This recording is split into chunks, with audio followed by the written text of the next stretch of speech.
The way that this is explained is essentially when you have certain behaviors or certain things that you do that are not in alignment with what you desire, what you want for yourself, to be healthy, to be a good parent, to be, whatever it is that you define.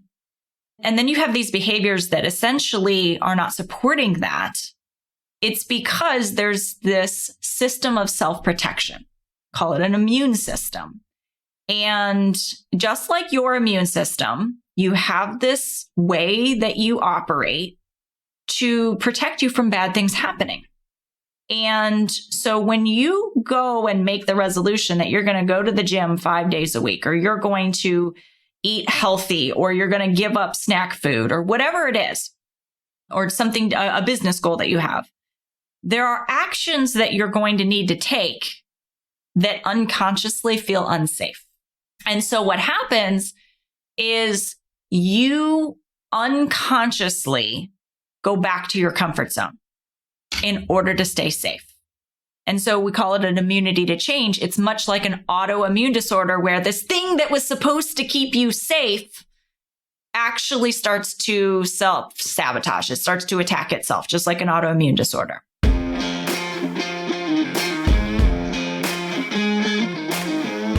Hey, you leader, entrepreneur, business owner, solopreneur, whatever you call yourself, we know you're a visionary business builder, wealth seeker looking to combine a passion for doing good with leading consciously. It's time to shift from a traditional focus of pure wealth accumulation to one that integrates well-being and fulfillment. This is the Conscious Edge podcast, and I'm Alecia St. Germain, entrepreneur and coach. Along with my friend and wellness advocate, Jonathan Duggar, we're diving into what it means to embody radical self-acceptance while still evolving to lead with compassion and kindness.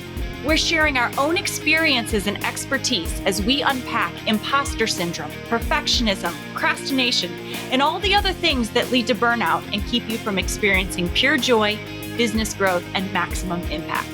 This is a safe and supportive space to explore what it means to be a human creating wealth and building a business. You're here for a purpose, and it's time to shine your light. So here we go. Welcome back to the Conscious Edge podcast. I'm Alecia St. Germain. I'm here with Jonathan Duggar, and it is almost New Year's Day. New Year's 20. Happy New Year. Happy New Year. 2025, baby. Wow. How did that happen? Oh, so fast. So for those of you who don't know us, who are tuning in for the very first time, welcome. So excited that you're here. If you enjoyed today's episode, make sure you tap the follow button. We come out with new episodes every single week, and we talk about everything under the sun that has to do with building a business, creating wealth, and being a human being. So that pretty much encompasses. That's right.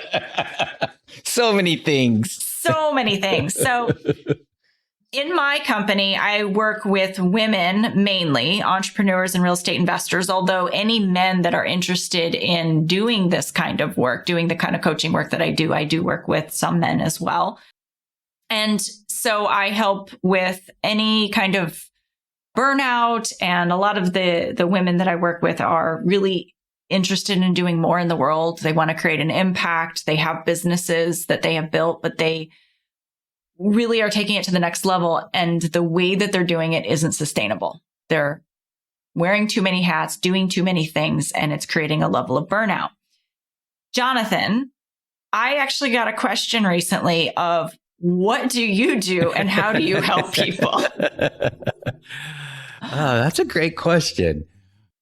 I still do a lot of work in corporate settings, leadership development, compassionate leadership training, management training, sales-related training, that type of thing. But over the past probably 10 years, I've seen a fairly large shift into helping companies and individuals live a balanced life.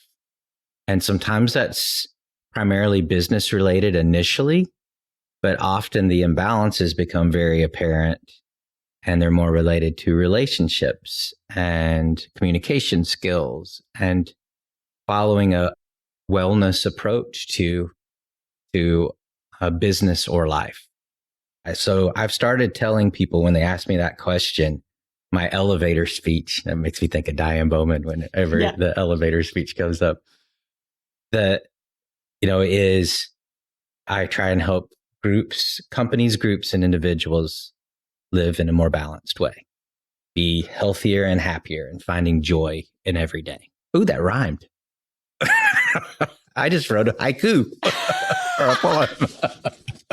And so if you're just joining us, sometimes we are a little quirky and we just have these conversations. I promise I'm not hitting the New Year's eggnog. I promise. Yeah, right. What is in that teacup, right? So do you work with people more individually or in group settings? Who would hire you?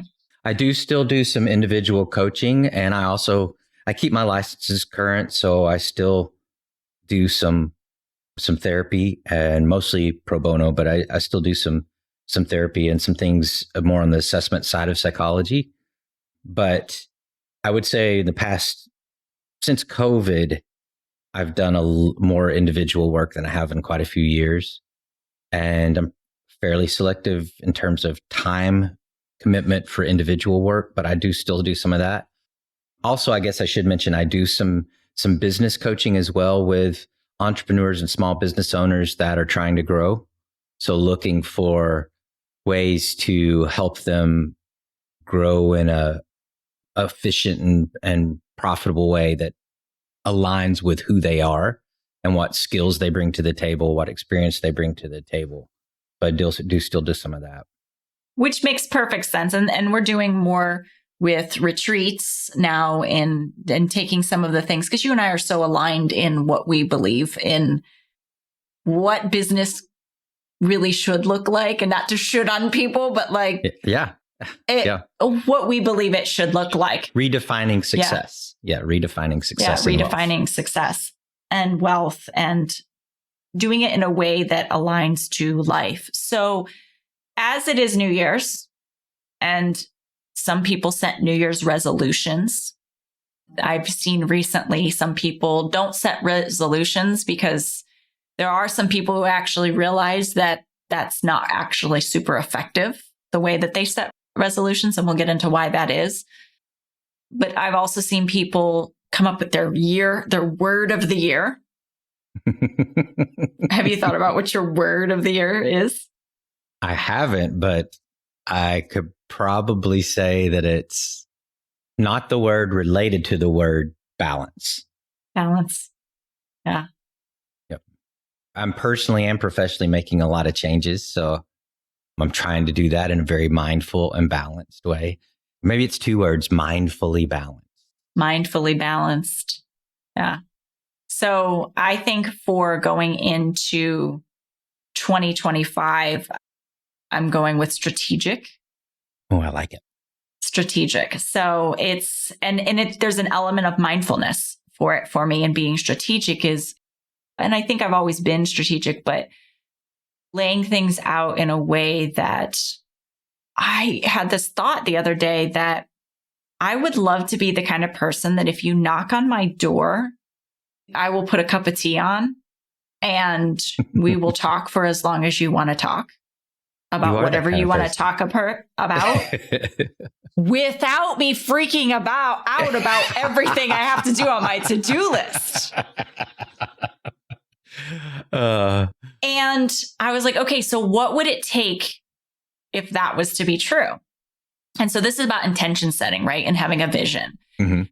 And I would be strategic, and I would work at the kind of person who works ahead, and the kind of person who there's so much space on a project that I'm working on. I'm not leaving things till last minute, that if someone knocked on my door and I was to put a cup of tea on and we talked for as long as you want, and you never felt like I was rushing you out the door, had something else to do, is because I was ahead in what I was doing. So that's my reason for wanting to be strategic. and my why. I love the why. I think that I see a whole podcast in something like that because, strategic maybe is also about being flexible and adaptable and letting go of the plan. Mm-hmm. And having enough space to do that. That's really about what it's about creating. It's a way that I'm approaching it. I have no idea what's going to happen. I mean, I could be a hot mess in 2025. I don't know. That's like one of my favorite words, hot mess. Right. Even though I don't necessarily think that it's just, I don't know. It's just an energy, I guess. It's a vibe. It's a vibe. I don't think that's necessarily a good theme for your 2025. No, hot mess. No. Dumpster fire. No. Oh, man. So one of the things, let's talk about New Year's resolutions for a second, because they are incredibly ineffective. Let's even go before that. Okay. Why do we make resolutions? Why do we make New Year's resolutions? Where do you think that comes from? I have some ideas. Now, I just now thought of this, so I don't have my notes on this. So why do you think we make New Year's resolutions? I would guess that's something I can even remember as a little kid hearing about. Yeah. Yeah. This is totally my opinion. I have no research. If you asked me that off the cuff, I'd have to say it comes from a new start. It's a new start to a new year. Yep. I thought that. And it's hope. It's like a hope that there's something better available than what is right now. I like that. I'm also going to add I'm not going to say negative viewpoint of that, but I think this is accurate. Just now that I'm actually processing this, I think a lot of our New Year's resolution, you don't see the same sort of resolution like structure in other countries, at least that's been my experience. Like there's traditions around New Year's, like you eat grapes for good luck, but it's more general and joyful and sort of party oriented. I wonder if because this country and culture became industrialized so rapidly and so in such a hardcore way and often revolved around times of war, that there was this sort of corporate culture is at the first of the year, we're setting all these standards of what things look like in a very specific way. Our milestones and we've seen if we're on track to meet these particular bottom. We do like to measure things. Measure things. I remember as a little kid in school, like an activity we did was coming up with learning how to spell the word resolution or something, which I have trauma around anyway, because I was a horrible speller, still am. So, that was a long word to spell, but we had to make a list of our resolutions, and the teacher wrote on the board what some common resolutions were so we could borrow from those, because I think we were like fourth graders or something.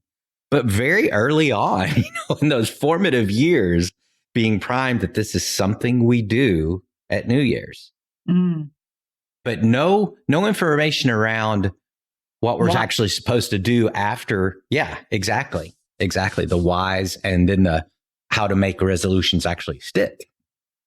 So common resolutions: lose weight, go to the gym 5 days a week, better health, less sugar in your diet, less alcohol, be a more patient parent. Learn a language. I hear that one all the time. I'm going to learn a new language this year. I'm going to learn to play an instrument this year. Mm-hmm. So why do resolutions fail?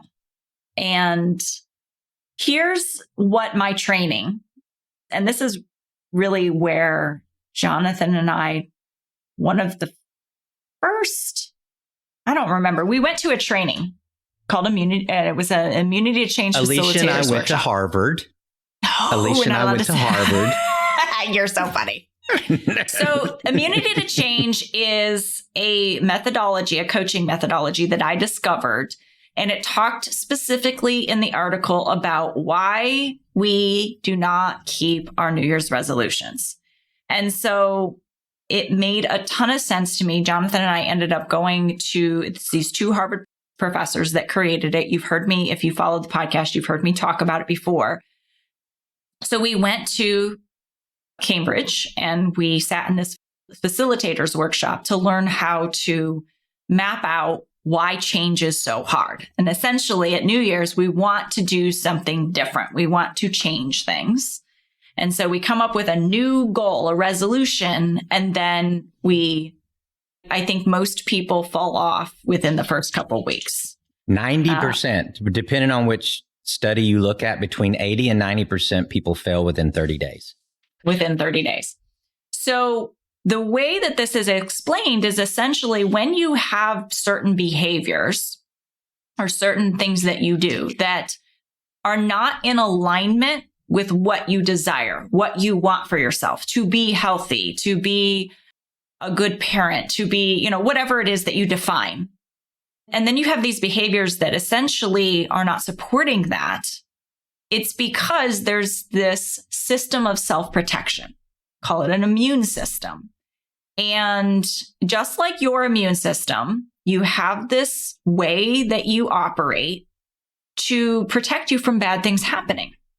And so when you go and make the resolution that you're going to go to the gym 5 days a week, or you're going to eat healthy, or you're going to give up snack food, or whatever it is, or something, a business goal that you have, there are actions that you're going to need to take that unconsciously feel unsafe.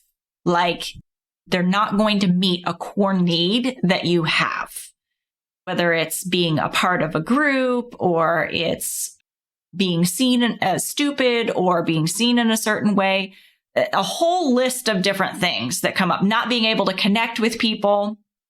And so what happens is you unconsciously go back to your comfort zone in order to stay safe. And so we call it an immunity to change. It's much like an autoimmune disorder where this thing that was supposed to keep you safe actually starts to self-sabotage. It starts to attack itself, just like an autoimmune disorder. And so the creators of this, I think where I wanted to start with this, the creator of this, one of them, Bob Keegan, actually used this process, or this process came from weight loss. And what he had discovered in the process of mapping out why he had an unhealthy connection with food that caused him to be overweight was that he did not believe that there were other ways to connect with people that didn't involve food. And so once he taught his brain, and once he looked for other ways to have connections with people that he loved that did not involve food, and he learned that he could create connection with people without food, he was able to lose the weight. He was able to stick to the things that it would take to live a healthier lifestyle. And so they took this then into the corporate environment and doing change facilitation. And then I discovered it and I was like, this is the thing that entrepreneurs need. So I'm going to take it and go into the entrepreneurial space with it. But it's very much used in the corporate space. Yep. But that's why, it's hard to change your behaviors, and why sometimes when you make these resolutions, if it was easy, if it was something that you didn't have a belief around that something bad would happen, you would just go do it. You just go pick it up and start doing it. Like last year, my husband and I decided in 2024, we were going to become flossers, like teeth flossers. And so I know it's funny, right? Party. Right? Because we weren't raised like that. And so I know. I'm sorry, really that simple caught me off guard. I wasn't expecting that. And I just got this picture of you two flossing in front of the mirror, like with some music in the background. We're happy flossing. Set the timer for 3 minutes. It's not teeth brushing. It's like, anyways. I don't even know how you incorporate the habit of flossing. So Well, here's the thing I was going to say is a lot of the things that we traditionally do in order to start a new habit, like they say 21 days, you can start a new habit. And so we used accountability, the two of us, like, hey, we're going to floss. We're flossers. So like we used accountability. That is very effective when you don't have a big assumption that says flossing your teeth is dangerous. Right. I didn't have a big assumption around it. So we very fast picked it up. And then we noticed, this is where your mindfulness comes in. We noticed that if we brushed our teeth and didn't floss, it didn't feel clean. So we were tuned into the fact that we actually felt better when we flossed our teeth. And so then it became, I can't floss my teeth. Like I can't not floss my teeth because it doesn't feel good. Or my mouth won't be clean. Yeah. Or my mouth won't be clean. Yep. So it was really easy to pick up that kind of habit because we didn't have a big assumption that said it was unsafe or that bad things would happen if we do it. And so often I see in coaching programs, like they use accountability. They use like, they say, manage your mind, like you got to manage your mind in order to reach your goals. What things have you heard around reaching goals? Strategies for reaching goals? So connecting them to core values, that's a big one, is understanding why we want to do this particular thing. And also drilling down, similar to the process with immunity to change, drilling down into what the actual shift is and what it's for. So it is related to our whys. Well, so I'm talking about what have you heard that people use that is sometimes ineffective in goal setting? Oh, ineffective. That, setting sort of the general goal setting stuff that we talked about before, defining the goals, using the SMART acronym to define our goals. And there's some utility to that. But again, if you've got these other things in the way, one of the things that happens I see is a lot of people are kind of following a fad with the goal setting. So a particular diet maybe, or a particular eating pattern. I'm going keto for this year. So they set it and they think it's going to be effective because it's popular. That's not related to effectiveness at all for the individual. For a social shift or social fad or whatever, maybe, on Instagram, so, maybe. I've also seen people use negative reinforcement. Like if I don't do this, then I have to give money to a charity that I hate or don't support. That, I've actually seen people if I don't go to putting money in the swear jar. It's putting money in a swear jar. But even more than that, if I don't exercise 5 times this week, I have to give money to a charity I don't support or believe in or even know anything about. No, staunchly hate their values, because there's that kind of thing. The fact that I'd have to give my money to something I don't support and don't believe in, so using negative reinforcement. And so all of these hoops that people go through, and I want to say that some things I think are positive and effective, like accountability and managing your mind and putting your goal up on your mirror, doing some of those things. They are effective as long as up to a point. Yeah. You don't have something that says this threatens my way of being. Yeah. Yes. And you don't even know it's there. These are unconscious. And so I think one of the things I really wanted to say today is if you are setting a New Year's resolution and you find in 3 weeks you are not doing it, you likely have an immunity to change. You have something that says this is unsafe for me to change. So rather than beat up on yourself about it, you either decide if you really want this goal, then get underneath there and figure out what am I believing to be true about the world and the way that I exist in it that makes me achieving this goal unsafe. Or maybe let it go. Maybe you want to stay safe. Maybe you want to stay in your comfort zone. And neither one is wrong. Sometimes when people go through and they work with me in immunity to change, we get to their big assumption. They go, I don't want to test that. I don't want to change that. I want to hold that belief as true. It feels safer for me. And we say, okay, that's okay. But your goal and your big assumption, the other thing you believe, can't coexist. So you've got to refine what the goal is. And it's not about being right or wrong. So say that again, because that's hugely important. Your goal and your big assumption, which your big assumption is the belief that you hold that says, if I do this, I won't be safe. To very oversimplify it. If I do X, then bad things will happen. Whatever, you fill in X and you fill in bad things. And so your big assumption and your goal cannot coexist. Something has to be refined or rewired in that belief system in order for you to easily achieve your goal.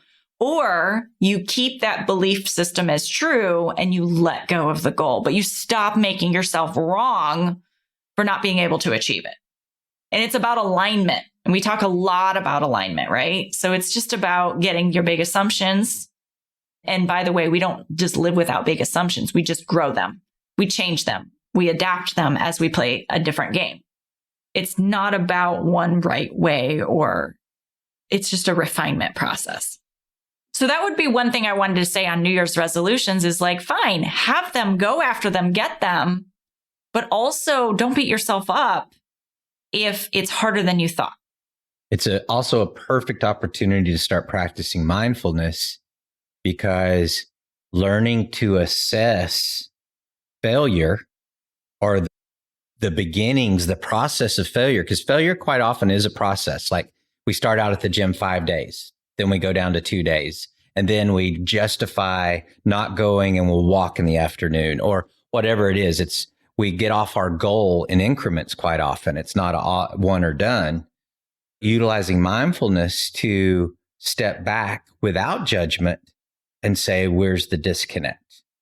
And how do I do better? How do I do different? How do I make a change? And often that is asking for help or insight. Mm-hmm. And that's what Alecia does with so many of her clients, is something called a map.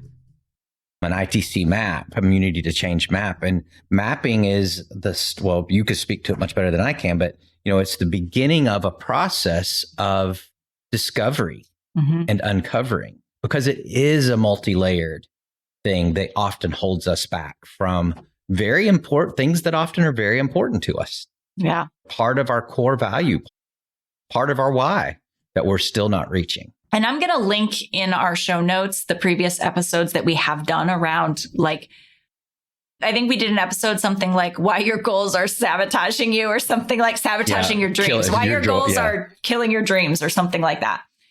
And we did a whole lot of, we had several conversations around goals and intention setting, and that I think are really relevant to today's conversation.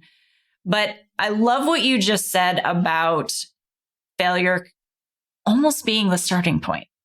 Mm-hmm. So when we think about your New Year's resolution or whatever it is that you're up to this year, the first time you don't keep your commitment, or that you fall off your resolution, what if instead of that being the end until next New Year's, what if you actually did use mindfulness and ask yourself, ooh, what got in the way? What am I believing to be true about this situation? What else could possibly be true about this situation? And how do I do better going forward? Because I know one of the things you mentioned was how unrealistic sometimes these resolutions are. Mm-hmm. Speak into that, please. We often set things that are not obtainable based on our current context of life, what our job, our family, existing commitments.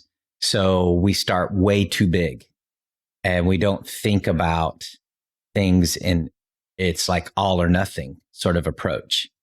And that's where drilling down into what's really important to us. So people, will think of, okay, I'm going to go to the gym 5 days a week. Well, that's not really their goal.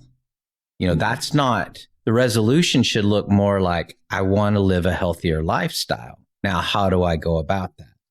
Or you drill down into, why do you want to go to the 5J? I recently was working with a client of mine that was trying to make some changes related to diet and exercise. And everything he was giving me was more related to superficial things because he was avoiding trying to get to the core. And we finally did get down to what was real. And the real reason he wanted to be fit was because he wanted to be able to chase his grandkids around and not get winded and look like an old man and feel like an old man. He wanted to stay in the moment, be joyful with his grandkids running around in the backyard. Like, that's awesome. So let's talk about a targeted way to do that.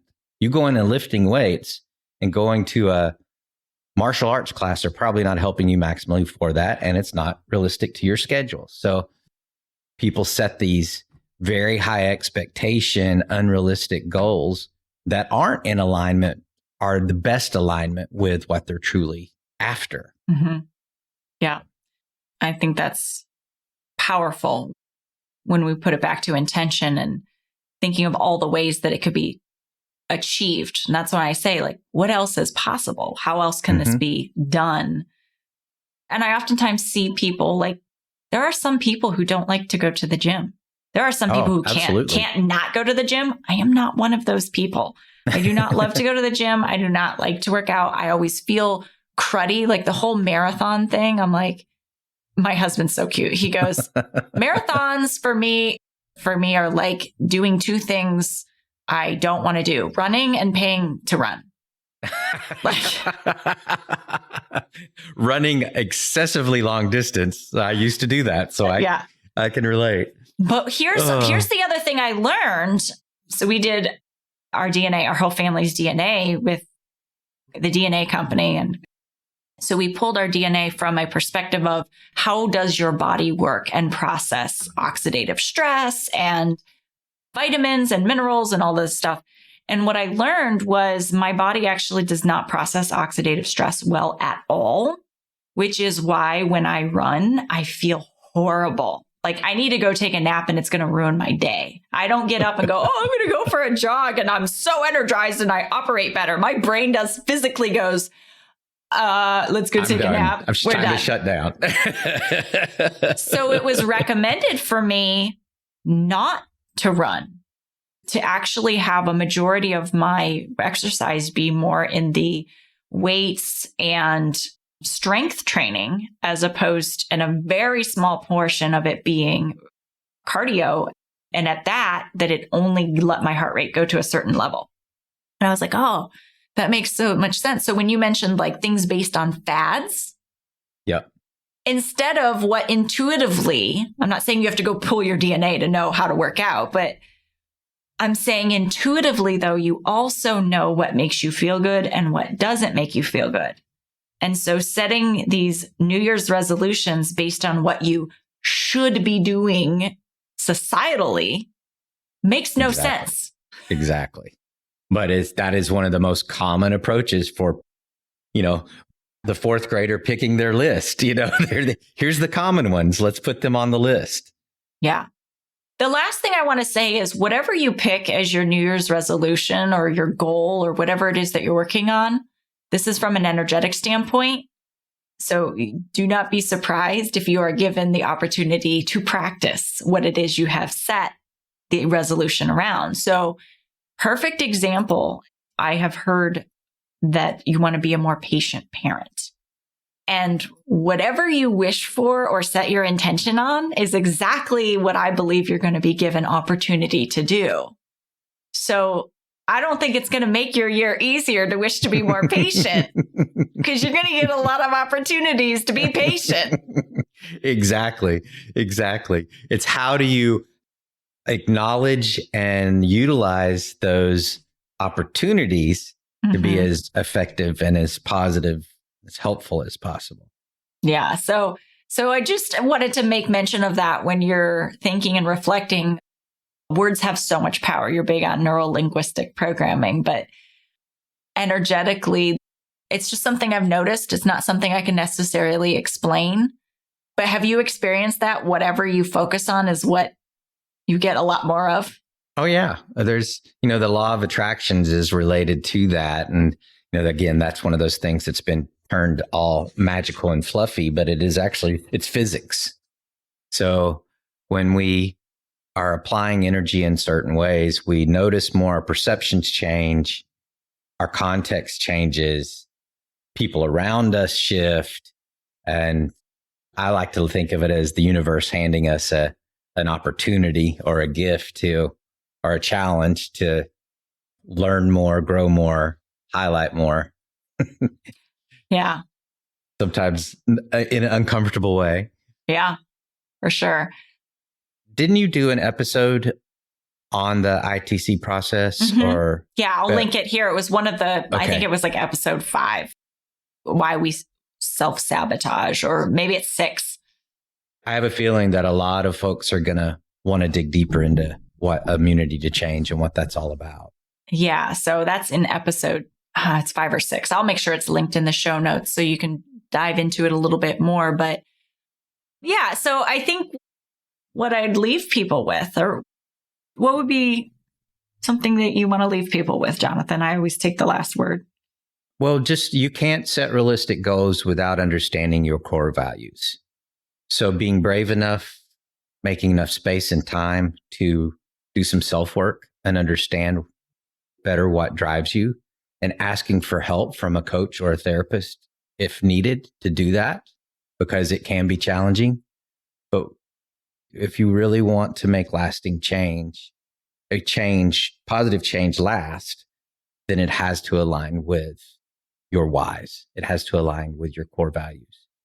And I think that all of us should look at this, a new year, as a fresh start, not from a resolution standpoint, but from as a whole year's worth of opportunity to do better, to grow better.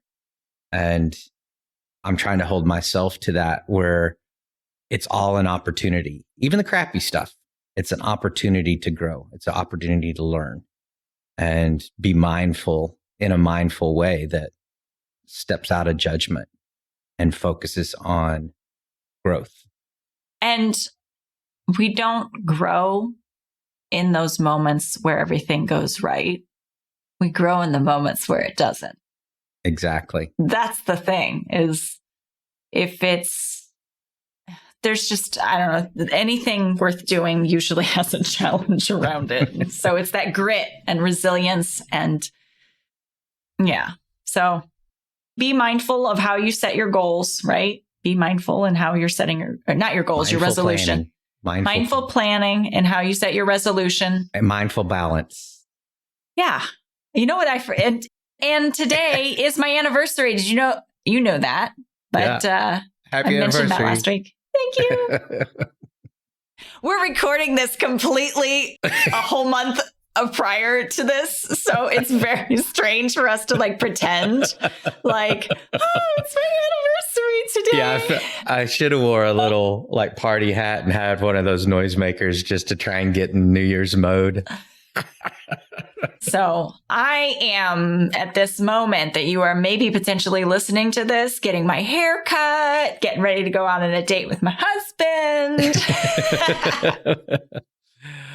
And we will be in the final planning stages for our retreat in terms of logistics, and which we're super excited about. That's going to be a powerful start to our new year. Yes. I'm really excited about that. And I love how tailored it is to the people who are there. We've actually collaborated with the attendees as to what it's going to look like. We had some themes, but we actually collaborate with the attendees as to where do they really want to dig deep and what do they want it to look like. And so originally when we started planning the retreat, I was a little like, oh, we have to have it all planned out in order for us to be able to sell it. We got to enroll people in what we're going to do. And you really got me on board with the idea of, well, let's kind of have a purpose, a theme, an intention, and then let's let it be fluid enough that this retreat actually gets to be planned for the people who are in the room. Yep. A collaborative experience. I think that's really special and not always the way that it's done. So I think it makes it really, really special. So I'm super excited about it. And I should feel like I should say, if you would like to be notified of what any future retreats that we have, please go to consciousedge.com/waitlist. and put your name on the wait list. We fill our retreats from the wait list first before it's ever released to the public. So we find that works well. So with all of that being said, sending you so much love. Happy New Year. Be well, everybody. Happy New Year. Woo! Woo! Thanks for listening to the Conscious Edge podcast. Make sure you subscribe and take a moment to be kind and share this episode with someone you care about. Leave a review to help us bring more compassionate leaders building businesses and creating wealth to the table. And for show notes, head over to consciousedge.com/podcast. This podcast and the linked materials are presented solely for general information, educational, and entertainment purposes and should not be taken as personal or medical advice or any kind of mental health treatment. Please consult a medical or mental health professional if you feel you need such services. Please be advised that all investing and entrepreneurial endeavors involve risk, and the use of the education and information on this podcast and linked materials is at the user's own risk. This podcast is part of the Sound Advice FM network. Sound Advice FM, women's voices amplified.